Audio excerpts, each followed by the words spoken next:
हाँ जी, नमस्कार दोस्तों। जैसे कि आप लोगों को पता ही है कि हमारा भोजपुरी के सबसे सुपरस्टार अपने कल्लू जी, अरविंद अकेला कल्लू जी की शादी हो चुकी है और उनके शादी में तमाम भोजपुरी सुपरस्टार पहुंचे थे, जिनमें से पवन सिंह, खेसारी लाल यादव, डिम्पल सिंह और भी काफ़ी अभिनेत्रियां, अक्षरा सिंह जैसे काफ़ी अभिनेत्रियां सभी इनके शादी में पहुंचे हुए थे।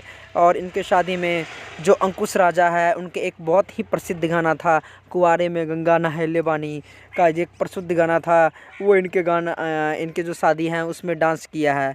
डांस में शामिल होने वाले थे डिम्पल सिंह, अरविंद अकेला कल्लू जी भी आप देखो कि जैसे कि इन्होंने भी डांस किया है। और इनके साथ अरविंद अकेला कल्लू जी के साथ डिम्पल सिंह जी और अंकुश राजा भी इनके साथ शादी में शामिल थे और सभी एक दूसरे से इंजॉय कर रहे थे। तो इस तरह से भोजपुरी अपडेट के लिए हमारे चैनल को जरूर सब्सक्राइब कर ले। धन्यवाद।